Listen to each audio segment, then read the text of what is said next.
unidos a Cristo, Romanos 6, versículos 1 a 14. A palavra do Senhor diz assim: que diremos então? Continuaremos no pecado para que a graça aumente ainda mais? De modo nenhum.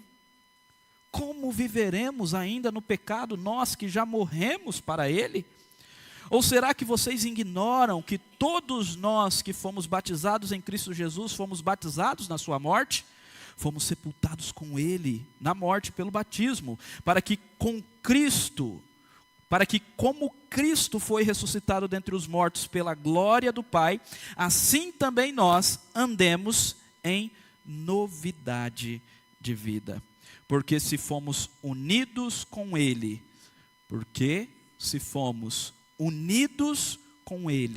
na semelhança da sua morte, certamente o seremos também na semelhança da sua ressurreição. Sabendo isto, que a nossa velha natureza foi crucificada com ele, para que o corpo do pecado seja destruído, e não sejamos mais escravos do pecado, pois quem morreu está justificado do pecado. Ora, se já morremos com Cristo, cremos que também viveremos com ele. Sabemos que, havendo Cristo ressuscitado dentre os mortos, já não morre. A morte já não tem domínio sobre ele, pois quanto a ter morrido, de uma vez para sempre morreu para o pecado, mas quanto a viver, vive para Deus. Assim também vocês considerem-se mortos para o pecado, mas vivos para Deus em Cristo Jesus. Portanto, não permitam que o pecado reine em seu corpo mortal, fazendo com que vocês obedeçam às suas paixões. Também não ofereçam os membros do corpo ao pecado, como instrumentos de injustiça, mas como pessoas que passaram da morte para a vida, ofereçam a si mesmos a Deus e ofereçam os seus membros a Deus como instrumentos de justiça. Porque o pecado não terá domínio sobre vocês, pois vocês não estão debaixo da lei, e sim da graça. Vamos orar mais uma vez? Pai, muito obrigado a Deus pela Tua palavra que nós acabamos de ler. Em nome de Jesus, ilumine as nossas mentes, nos dê o entendimento da Tua palavra, para que possamos, ó Deus, não só entender as verdades do Senhor para as nossas vidas nesta noite, mas também, ó Deus, colocá-las em prática amanhã, no dia a dia, no nosso trabalho, na nossa família, nos nossos estudos, em nome de Jesus. Que vivamos para o Senhor, como acabamos de ler, em nome de Jesus. Amém. Existe uma ilustração, uma alegoria, uma metáfora usada pelo Randy Pope no Discipulado Missional Life on Life, onde ele explica essa questão de que nós já somos ou já fomos libertos da escravidão do pecado.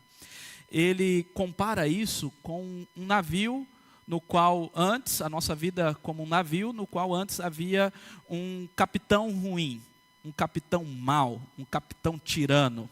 E esse capitão nos obrigava a fazer as coisas, seguir as suas ordens. Ele nos massacrava, ele nos humilhava, ele agia de maneira ruim para conosco. E de repente esse navio foi conquistado por outro capitão, um capitão bom, um capitão que nós continuamos ainda seguindo um capitão, mas esse capitão ele é bondoso, ele é majestoso, ele é maravilhoso, ele não nos humilha, ele, claro, nos exige fazer algumas coisas, mas tudo na base da graça, do amor para o nosso bem. Um capitão gracioso. E aí de repente nós estamos lá no convés desse navio que é a nossa própria vida, e o antigo capitão ainda está ali escondido. E numa hora ele se levanta e ele briga conosco e fala: vá limpar esse chão. E a gente imediatamente cai no chão e começa a limpar o chão, ouvindo a ordem do capitão mau, do antigo capitão. Aí o novo capitão, o capitão bom, olha para aquilo, encosta na gente, pega a gente lá embaixo e fala: por que você está obedecendo o antigo capitão? Você já foi liberto dele. Vocês estão entendendo a alegoria? Quem que é o antigo e mau capitão? É o pecado. É o inimigo das nossas almas. O pecado, o maligno e a corrupção do mundo e da carne. Esses três agentes tentadores das nossas vidas personificam esse capitão mau. E quem que é o bom capitão? Cristo Jesus, que nos libertou. Mas de repente a gente escuta a ordem do mau capitão, pecado, e nós vamos lá obedecendo. E Jesus chega: você não precisa obedecer mais. Eu gosto de ilustrar isso de uma outra maneira. Pensa numa cadeia. E antes de sermos libertos por Cristo, nós estávamos aprisionados à escravidão do pecado. Tudo o que nós fazíamos estava então manchado pelo pecado. O pecado mancha todas as nossas atitudes antes de Cristo. Tudo que nós fazemos antes do Senhor é condicionado pelo pecado, até os desejos. Desejamos aquilo que o pecado quer que desejamos. As pessoas pensam que elas são libertas sem Cristo, mas ao contrário, elas estão seguindo os seus prazeres pecaminosos, as suas idolatrias, e não na liberdade como elas pensam. Tudo que elas desejam está em conformidade com o pecado ou com as suas idolatrias. E então o Senhor Jesus Cristo vem e quebra essa cadeia. E abre, escancara a porta da cadeia. Deixa eu fazer uma pergunta para vocês. Faz sentido, depois de sermos libertos da cadeia, da prisão, continuarmos dentro dela? A porta está aberta. Faz sentido continuarmos dentro dela? É exatamente sobre isso que Paulo está falando aqui. Não faz sentido nós, depois de recebermos a libertação do pecado que Cristo conquistou na cruz, continuarmos no pecado. É isso que Romanos 6 vai nos ensinar. Vamos entender algumas coisas aqui. Eu trouxe uma frase do Tim Keller que nos lembra muito bem o que nós já aprendemos no capítulo 5. O Tim Keller diz: o evangelho da justificação recebida. Deus nos justifica. E eu destaquei muitas vezes, ao longo das exposições anteriores, que este é um ato de Deus, é Deus que nos justifica, ou seja, Ele nos declara justos, Ele atribui a justiça de Cristo a nós, Ele nos perdoa dos pecados. Isso é justificação, é quando Deus não considera as nossas obras más, as nossas obras ruins, mas considera as obras boas de Cristo e nos perdoa por causa das obras de Cristo, e não por causa das nossas obras. E isso é recebido por nós. O evangelho então da justiça recebida, em contraposição ao da justiça merecida, porque os judeus estavam querendo merecer, e Paulo está mostrando que é impossível merecer a salvação. Por quê? Porque nós sempre seremos maus, nós não conseguiremos merecer a salvação, então nós recebemos ela de graça. Então o evangelho da justificação recebida em contraposição à da justiça merecida é radical, diz o Tim Keller. Afirmar que os nossos esforços morais não conseguem contribuir em nada para a salvação, nós não somos salvos pelas obras. Não é porque você é bom, porque senão isso produziria orgulho. E o texto de Efésios 2, capítulo 8, o versículo 8, nos diz que não é por obras para que ninguém se glorie, 8, 9 e 10, mas as obras foram feitas para que andássemos nela. Então, os nossos esforços morais não conseguem contribuir em nada para a nossa salvação. Essa mensagem é única entre as religiões e filosofias mundiais, somente pela graça. Então aprendemos que somos justificados, declarados justos e perdoados dos nossos pecados pela fé somente, mediante a graça de Cristo. Eu não mereço, eu não posso comprar. Graça é graça. Eu não compro, é favor imerecido. Aprendemos também que essa graça é superior e mais poderosa do que o pecado, e capaz de perdoar e redimir até mesmo o maior pecador. entre parênteses, eu. Porque às vezes você está pensando em outra pessoa, né? Quando eu falo maior pecador, você está pensando no Danilo. Claro, o Danilo é pecador. Mas eu estou falando é de você, é de mim. Nós somos o maior pecador. E meus irmãos, que graça maravilhosa. Ela é maior do que o pecado, capaz de nos redimir. Que coisa gloriosa. Agora imaginem comigo, quando Paulo revela essa doutrina maravilhosa da graça, salvação pela graça, não é porque você é bom, as suas obras não contribuem na salvação. Qual que é a questão que poderia surgir? Sempre surge. Sempre quando a gente expõe a graça de Deus, sempre quando a gente expõe as doutrinas da graça, eleição, a perseverança dos santos, a graça que nos é atribuída por Deus, a justiça atribuída, sempre tem aquele que pergunta, mas isso não vai fazer com que a gente peque mais? Vocês já perceberam? Paulo estava ciente disso. E é exatamente isso que ele vai responder no capítulo 6. Mas se não somos salvos por nossas obras, ou boas obras e virtudes, por que precisamos fazer o bem? Por que não continuamos pecando para que a graça seja maior? É assim que ele concluiu o capítulo 5, olhem aí comigo, capítulo 5, versículo 20. A lei veio para que aumentasse a ofensa. A lei fez com que nós percebêssemos que somos pecadores e destacasse a ofensa ou destacasse o pecado em nós. É isso que o texto está dizendo. Mas onde aumentou o pecado, aumentou muito mais ainda a graça. A fim de que, como o pecado reinou pela morte, assim também a graça reinasse pela justiça que conduz à vida eterna por meio de Jesus Cristo, nosso Senhor. Então, diante dessa palavra, onde superabundou o pecado, superabundou a graça, alguém poderia dizer, ok, então vamos continuar pecando para que a graça seja maior.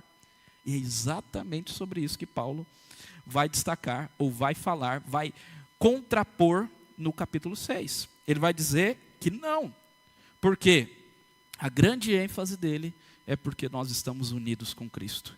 E se estamos unidos com Cristo, nós não podemos continuar no pecado. Amém? Vamos ver isso? Primeiro, unidos a Cristo, morremos para o pecado. Essa é a primeira parte, a primeira ênfase que Paulo dá. Unidos a Cristo, nós morremos para o pecado. Olha só, primeiro versículo aí. Que diremos então? Continuaremos no pecado para que a graça aumente ainda mais? Como eu disse, Paulo já está antevendo. Ele está fazendo uma pergunta retórica. E essa pergunta retórica é para derrubar qualquer argumento falacioso, qualquer argumento contrário ao Evangelho. Vamos continuar na graça ou vamos continuar no pecado para que a graça seja mais abundante, para que ela aumente? O que Paulo vai dizer? Não, de modo algum. De modo nenhum, jamais, não podemos. Por quê? Como viveremos ainda no pecado? Nós que já morremos para ele. Paulo, ele destaca que nós morremos para o pecado. O que é a morte para o pecado? A morte para o pecado é aquele momento da sua vida que você renunciou o seu eu. E isso se chama arrependimento. Quando você entendeu o Evangelho e você disse a Deus, Deus, eu reconheço que eu sou pecador, eu renuncio o meu ego e eu me entrego ao Senhor para viver para a sua glória. Nesse ato que eu estou falando, não há apenas arrependimento, mas a fé também, porque a fé é o ato de se entregar e confiar que Jesus é capaz de nos salvar. O arrependimento é a renúncia do eu, do ego. E a fé é a confiança que Jesus Cristo nos ampara. Isso é conversão, isso é novo nascimento.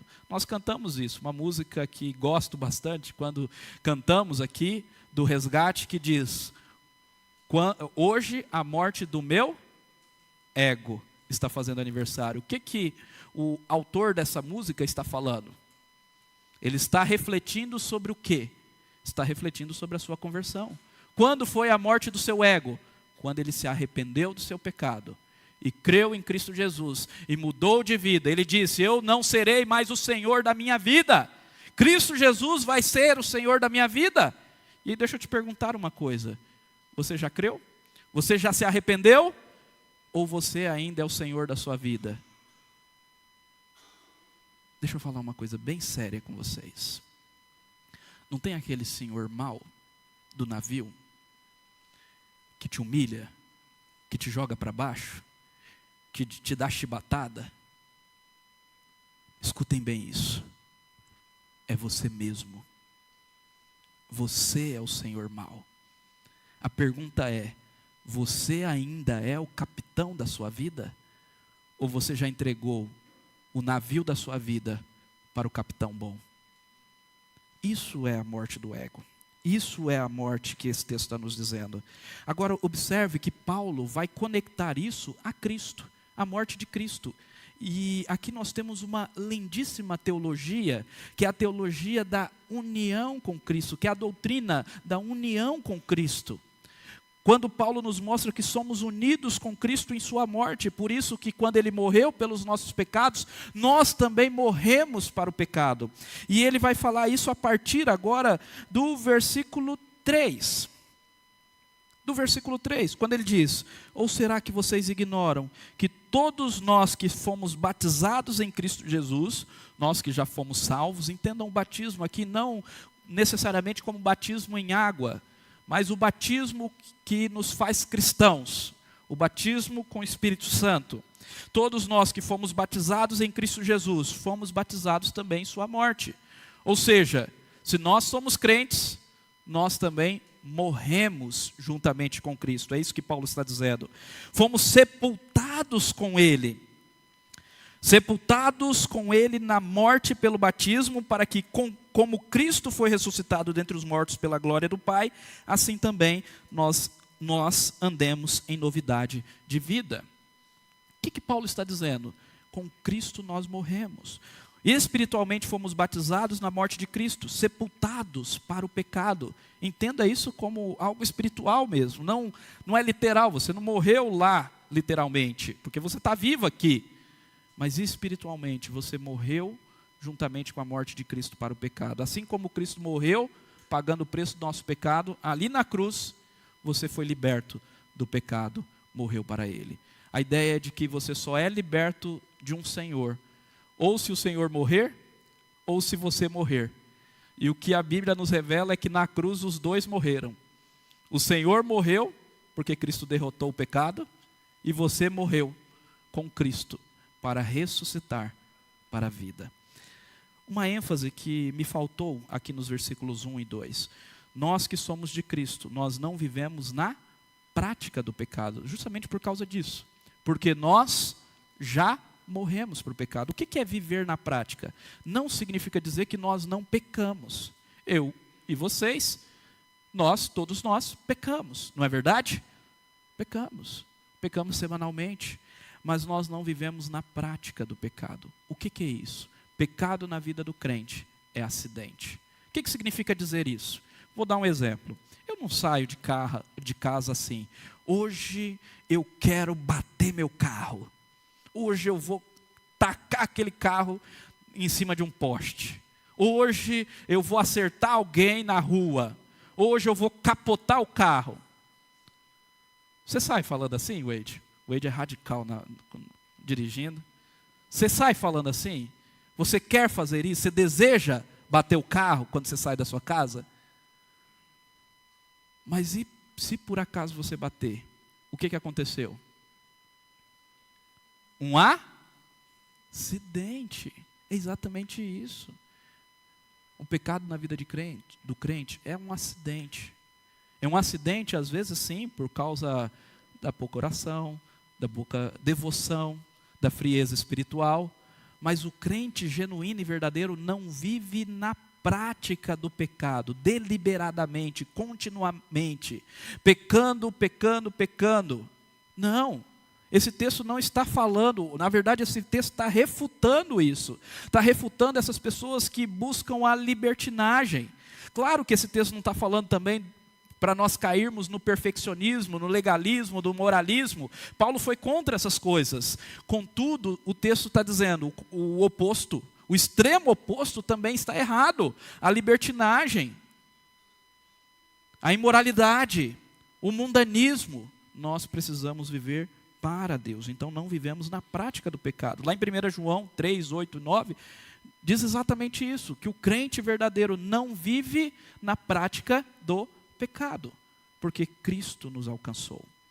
E por quê? Porque nós estamos unidos com Cristo. E essa é a grande ênfase dessa passagem. Olha o versículo 5. Porque se fomos unidos com Ele na semelhança da sua morte, certamente seremos unidos. Tem unidos aqui, vocês conseguem perceber? Não está aparecendo no texto, mas tem. Certamente seremos unidos também na semelhança da sua ressurreição. Unidos aqui é um termo muito forte, é um adjetivo que aparece no texto, que está no nominativo, apontando para a expressão principal, ou ele está caracterizando a palavra principal desse texto, porque essa é a grande ênfase. A grande ênfase para nós não vivermos no pecado é a nossa união com Cristo. E o termo unidos aqui traz a ideia de uma unidade viva, crescente e vital. Traz a ideia de que nós fomos implantados, enxertados nele, que nós fomos ou nascemos novamente, nascidos com um novo nascimento. No momento que nós cremos, no momento que nos convertemos, no momento que nascemos novamente, nós somos enxertados, implantados na videira que é o nosso Senhor Jesus Cristo. E por isso agora numa unidade viva, crescente e vital, nós podemos desfrutar dos benefícios não apenas da morte, mas também da ressurreição de Cristo. Por isso que o texto está dizendo, unidos na morte, mas também na ressurreição. Quer ver onde está isso? Vamos lá para João, volta um pouquinho aí, esse texto eu gostaria que você abrisse. João, capítulo 15, é um texto muito conhecido.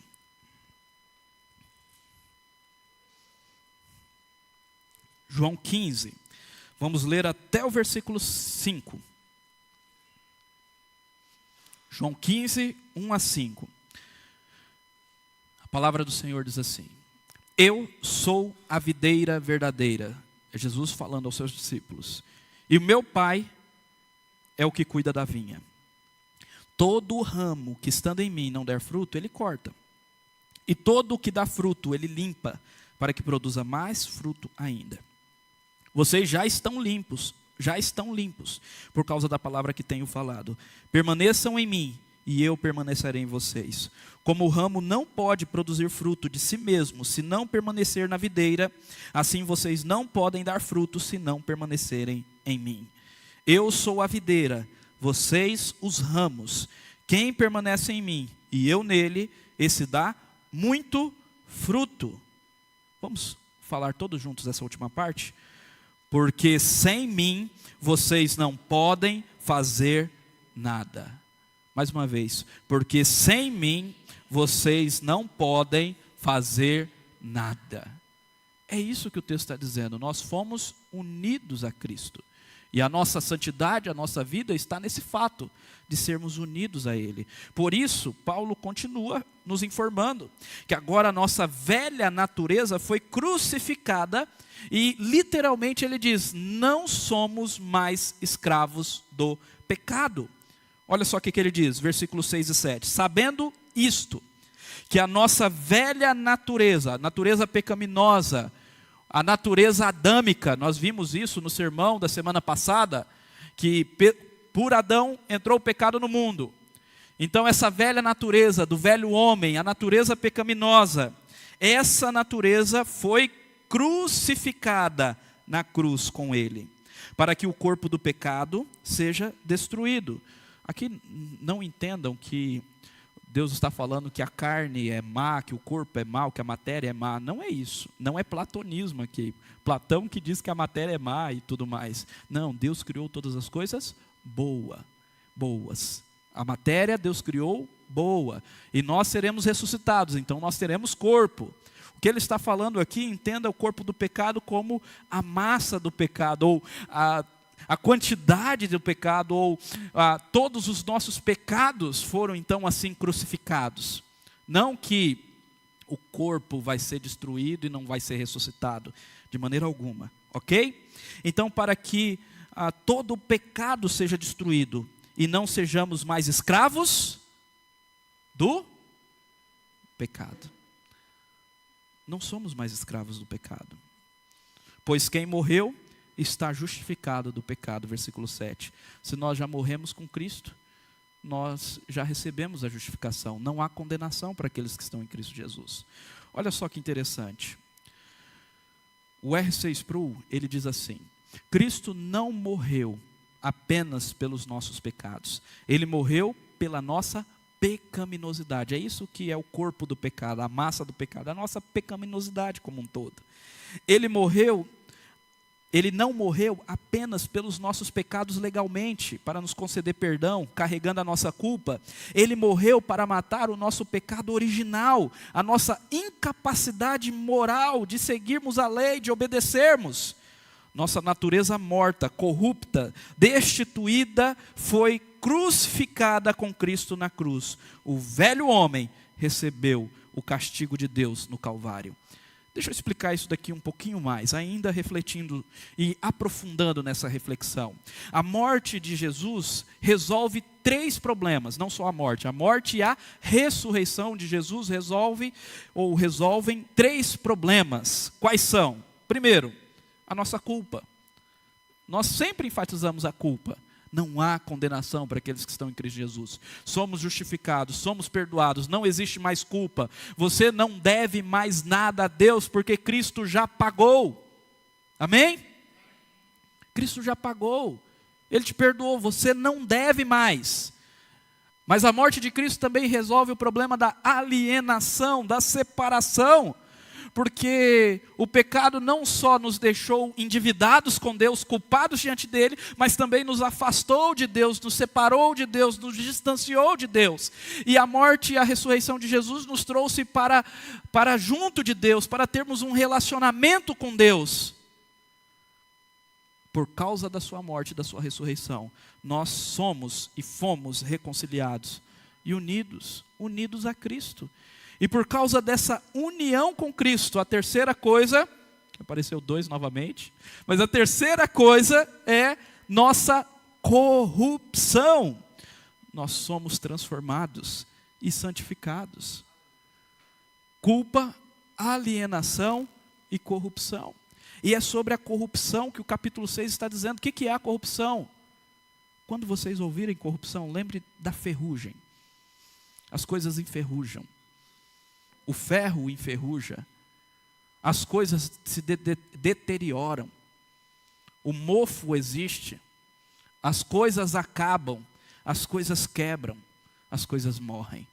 Essa é a nossa corrupção. Nós estamos enferrujados, nós estamos deteriorando por causa do pecado. E isso não apenas moralmente, mas fisicamente também.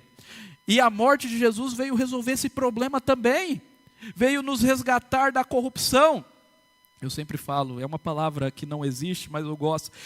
Cristo está nos descorruptizando, tirando a corrupção de nós, nos limpando, resolvendo o problema da ferrugem do nosso coração. E isso através da santificação. No final eu vou trazer uma definição. Então esse é o primeiro ponto, morremos para o pecado. O segundo ponto, logicamente, é unidos a Cristo, ressuscitamos para Deus. Se morremos para o pecado, nós também ressuscitamos para Deus. É isso que o texto nos diz. No versículo 5, por exemplo, que nós já lemos. Porque se fomos unidos com Ele na semelhança da sua morte, certamente o seremos também na semelhança da sua ressurreição. Agora pulando já para o versículo 8. Ora, se já morremos com Cristo, cremos que também viveremos com Ele. Sabemos que, havendo Cristo ressuscitado dentre os mortos, já não morre. A ressurreição de Jesus é diferente. A ressurreição dele é eterna. Vou dar um exemplo. Lembram de Lázaro? Lázaro ressuscitou. Jesus o ressuscitou. Depois de 4 dias morto. Pergunta, Lázaro está vivo até hoje? Voltou a morrer. Está vivo no céu. Mas não com corpo. Ainda não. Um dia será ressuscitado como Cristo foi. Entenderam? É diferente. A ressurreição de Cristo é diferente. Porque Cristo ressuscitou, naquele domingo de Páscoa, como nós lembramos no domingo passado, mas Ele está vivo até hoje e continuará para todo sempre. E nós iremos ressuscitar a sua semelhança. Mas o texto enfatiza que espiritualmente, lembre-se, uma ênfase espiritual, nós já ressuscitamos com Cristo para vivermos para Deus. Uma vez que nos convertemos, uma vez que o Espírito gerou em nós nova vida, nós já devemos viver como ressuscitados. E se vivemos como ressuscitados, não é para nós mesmos, é para a glória de Deus. Vou continuar, versículo 8 novamente. Olha essa ênfase. Ora, se já morremos com Cristo, cremos que também viveremos com Ele. Sabemos que, havendo Cristo ressuscitado dentre os mortos, já não morre. A morte já não tem domínio sobre Ele. Pois, quanto a ter morrido, de uma vez para sempre morreu para o pecado. Mas quanto a viver, vive para Deus. Ele morreu sim, mas ressuscitou. Versículo 11. Assim também vocês considerem-se mortos para o pecado, mas vivos para Deus em Cristo Jesus. E então, versículos 12 e 13, não permitam que o pecado reine em vossas vidas. Nós não podemos permitir que o pecado reine em nossas vidas, nos usando como instrumentos da injustiça. Olha só o que Paulo diz: portanto, não permitam que o pecado reine em seu corpo mortal, fazendo com que vocês obedeçam às suas paixões.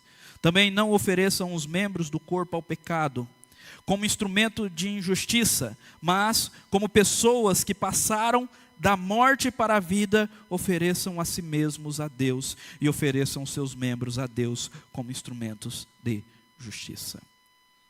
Olha as ênfases desse texto.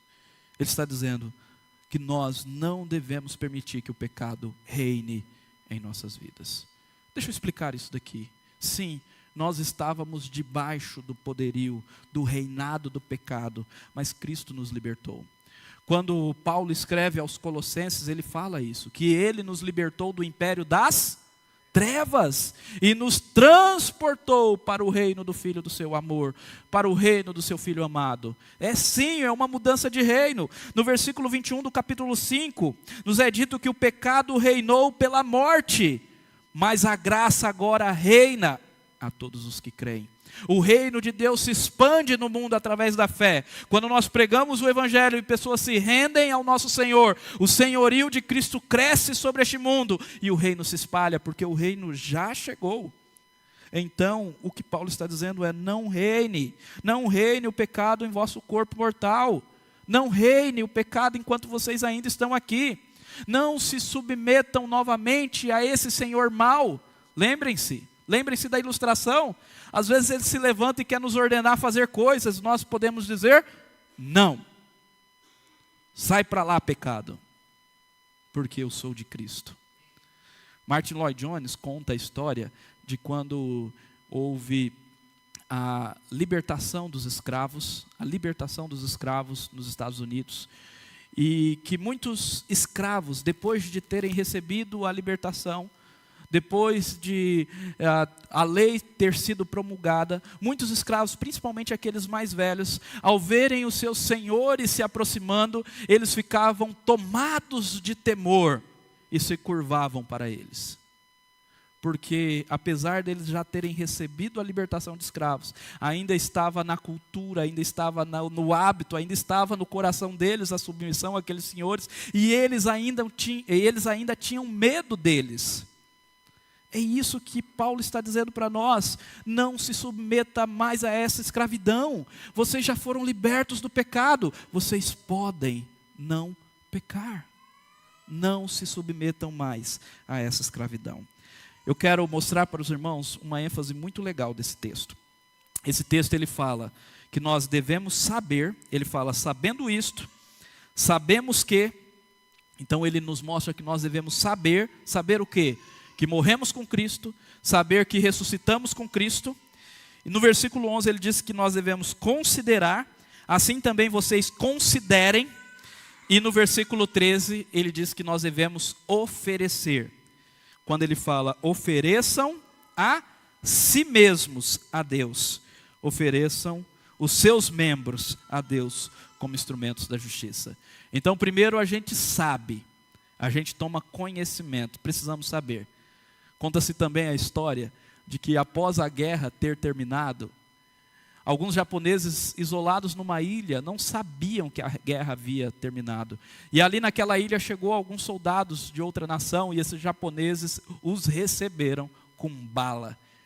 Porque não sabiam que a guerra havia acabado. Nós precisamos saber, a guerra acabou. Cristo já derrotou o pecado. Saber, considerar o quê? Considerar que estamos mortos para o pecado, mas vivos para Deus. Então, oferecer o quê? A nossa vida como culto ao Senhor. Romanos 12, nós vamos também ver a exposição desse texto. Amém? O que mais? Em terceiro lugar, unidos a Cristo, vivemos debaixo da graça. A última ênfase, versículo 14. Porque o pecado não terá domínio sobre vocês. Essa é a grande ênfase. Se estamos unidos a Cristo, não estamos debaixo do pecado. O pecado não tem domínio sobre nós, pois vocês não estão debaixo da lei, e sim da graça. O pecado não tem domínio sobre nós, apesar de ainda pecadores. Claro que nós pecamos, porque é o já e ainda não. Já ouviram isso? Já somos libertos do pecado, mas ainda não plenamente, somente quando Cristo voltar. Quando Cristo voltar, aí sim, não pecaremos mais. Mas o Tim Keller, ele fala sobre isso. No momento em que se torna cristão, em que você se torna cristão, você não mais está debaixo do poder governante do pecado. Ele não governa sobre você. Apesar de você ainda poder pecar, antes estávamos completamente debaixo de seu controle. Agora, no entanto, o pecado não tem mais como nos dominar. Antes estávamos completamente debaixo do seu controle. Agora ele não nos domina mais. Agora somos capazes de resistir e nos rebelar contra ele. Amém? O que mais nós vemos nessa expressão? Nós vemos que não estamos também debaixo da lei, da nossa própria justiça ou méritos. Essa é a ênfase da carta. Paulo está falando sobre isso. Lá no capítulo 3 ele disse isso, que a lei foi nos dada para ressaltar o pecado, para nos mostrar que somos pecadores, para mostrar que nós não somos salvos mediante a obediência da lei. Então estar debaixo da lei para Paulo é estar debaixo do pecado, ou debaixo da maldição. Por quê? Porque nós nunca conseguiremos nos salvar mediante os nossos próprios méritos. Então a conclusão de Paulo é contrária, ou é o contrário daquilo que talvez os seus opositores estavam levantando, que a graça nos permite pecar. Paulo está dizendo, não, estar debaixo da lei que é estar debaixo do pecado. A lei, ela só aumenta o pecado, mas estar debaixo da graça, ao contrário, é estar distante ou fora do domínio do pecado, é ser liberto do domínio do pecado. A conclusão de Paulo é diferente, é outra, é o contrário daquilo que poderia ser levantado contra a doutrina da graça. Não estamos debaixo da lei, da nossa própria justiça ou méritos, estamos debaixo da graça. Somente ela quebra o poder do pecado. Amém? Para concluir, unidos a Cristo, somos transformados e santificados.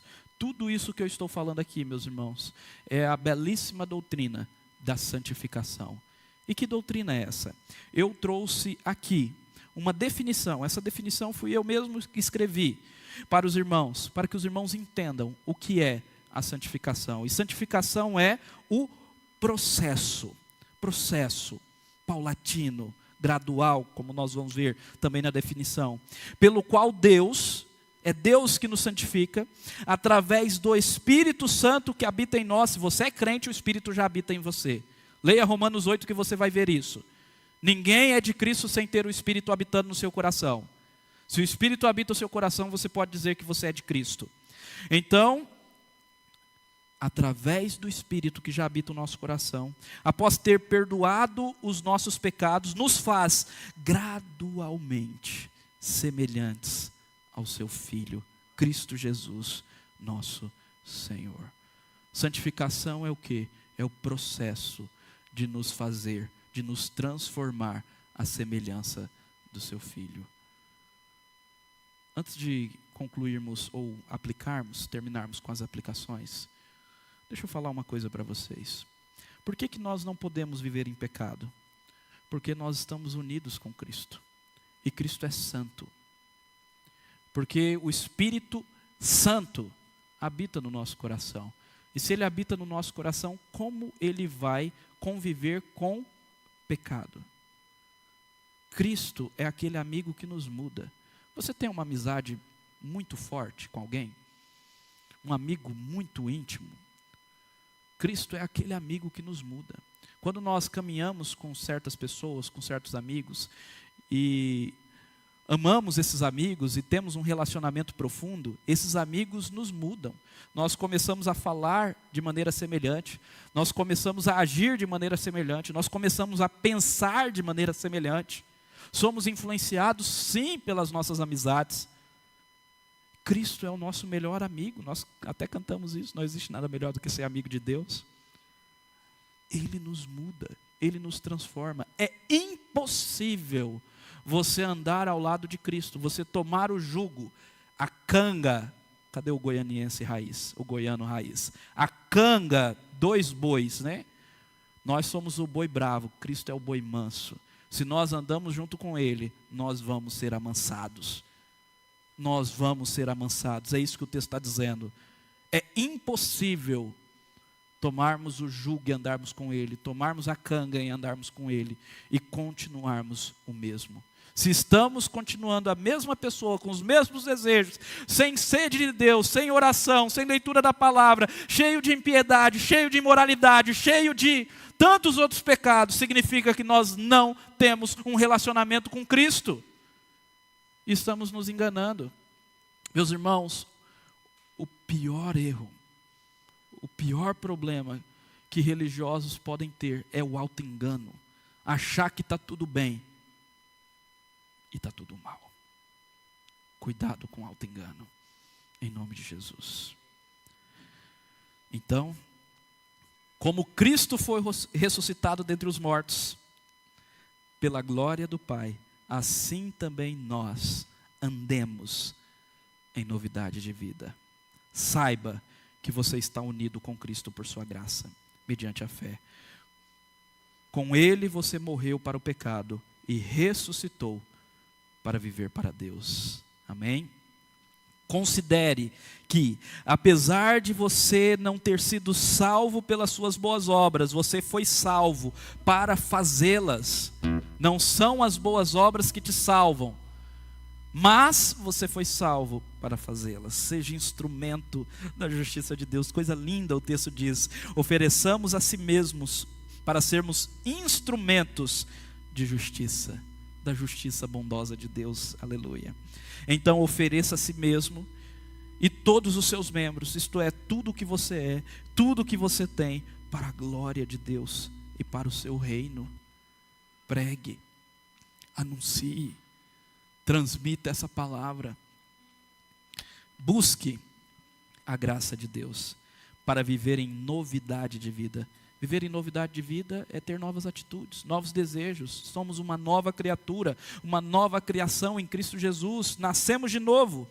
Então devemos viver em novidade de vida pela graça, sendo transformados e santificados diariamente à semelhança de Cristo, o Senhor. Uma última pergunta e vamos encerrar. Você, meu irmão, minha irmã, você que já creu, é convertido, já batizou, já tem anos que está caminhando, você consegue ver que você está sendo transformado à semelhança de Cristo? Você consegue ver que você está sendo santificado? Ou você continua a mesma coisa de sempre? Ou até pior? Como que está a sua vida? Arrependimento, fé e obediência. Essa é a valsa cristã. Se arrependa, mas creia no perdão. Somos salvos pela graça.